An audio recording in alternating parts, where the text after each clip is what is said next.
A golden part of Alaska's history is alive and working just outside Fairbanks. Building restoration buff John Reeves has restored the entire Goldstream Gold Dredge facility and turned it into an educational tourist attraction.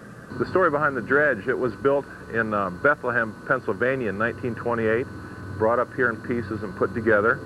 It worked from 1929, 1928 till 1959. When I bought it in the 80s, I wanted to assemble the original camp that was associated with the dredge in one spot, and had the opportunity, by working with my neighbor, to move the original 50-man Goldstream bunkhouse over here. When he first bought the dredge in 1982, it had been vandalized and was full of trash. 10 years later, it is restored and the focal point of the whole camp. Visitors can pan for gold in the same dirt that the dredge used. Reeves has also moved and converted several original buildings. His gift and coffee shop is the former Dynamite Shack. His latest venture is moving a 1942 bunkhouse to the premises. This bunkhouse behind me is one that we just moved over last week.